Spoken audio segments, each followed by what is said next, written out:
السلام علیکم ورحمۃ اللہ وبرکاتہ۔ مولوی حضرات توجہ فرمائیں، آج جب کہ مہنگائی کا دورہ ہے اور آج مولوی حضرات کی تنخواہ کی مسلسل گراوٹ، آخر یہ کیا کریں؟ ایک چھوٹی فیملی جو کہ 4 افراد پر مشتمل ہیں، شوہر، بیوی اور 2 بچے، آپ کی تنخواہ 7,000 سے 8,000 تک اور اخراجات تنخواہ سے زیادہ آخر کیسے ہو رہا ہو؟ آئیے ذرا ان اخراجات کا ذکر کریں جس کے بغیر دنیاوی زندگی ممکن نہیں، جو کہ نیچے نام مع رقم کے درج ذیل ہیں۔ گیس 1200، دودھ 1500، آٹا 600، چاول 1050، دال 500، تیل 1000، چینی 150، چائے پتی 160، مصالح 200، سبزی 2500، گوشت 600، بجلی 300، متفرق سامان 500، کل 1260 روپے۔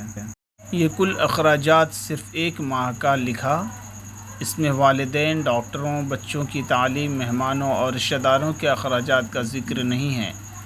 اب آپ ہی فیصلہ کریں کہ 7,000، 8,000 یا زیادہ سے زیادہ 9,000 تنخواہ سے کوئی متقی، پرہیزگار کیسے بن سکتا ہے؟ جب تک ان کی ضروریات زندگی پوری نہ ہوگی تو تعلق مع اللہ کیسے قائم کر سکتا ہے؟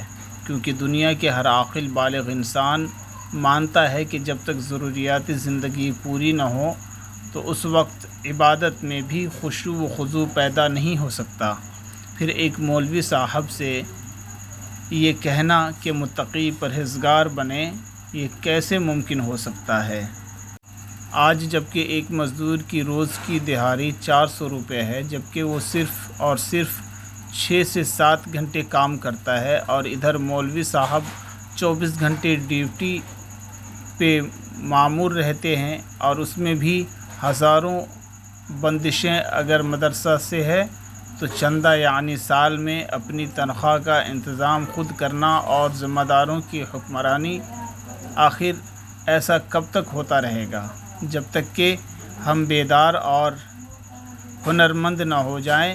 ایک سوال، کیا مولوی حضرات اس کے علاوہ کوئی دوسرا کام نہیں کر سکتے؟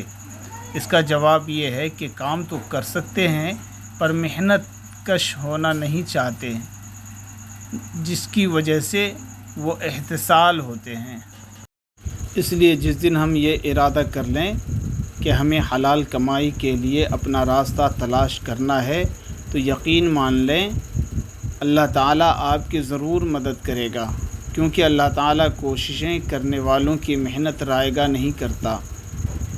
آپ دینی تعلیم کے لیے ہر ممکن کوشش کریں اور اس کی اشاعت میں مصروف رہیں۔ جہاں بھی رہیں آپ دینی تعلیم کا انتظام کریں، مگر ساتھ ساتھ خود کفیل بننے کی کوشش کریں۔ جس دن یہ ارادہ کر لیا تو قلت تنخواہ کا دورہ ختم ہو جائے گا۔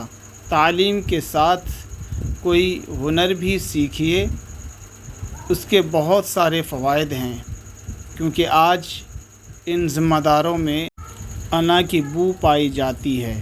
اگر آپ نے اس کے خلاف کوئی کام کر دیا تو اسی وقت آپ کو راستہ دکھا دیا جاتا ہے۔ اگر آپ ہنرمند ہوں گے تو آپ اس سے فائدہ اٹھا سکتے ہیں۔ اب وقت آ گیا ہے کہ اپنے سوچ کو بدلیں اور کم تنخواہ پہ کام کرنے کے بجائے دوسرے کام کرنے شروع کریں۔ تھوڑے دنوں تک بوجھل معلوم ہوگا، جب اس کا تجربہ ہوگا تو کام بالکل آسان ہو جائے گا۔ اللہ ہم تمام لوگوں کو درست فیصلے کرنے کی توفیق عطا فرمائے۔ تو دوستو، یہ تھی ہماری طرف سے تمام علماء کرام و ائمہ اعظام کے لیے ایک درخواست۔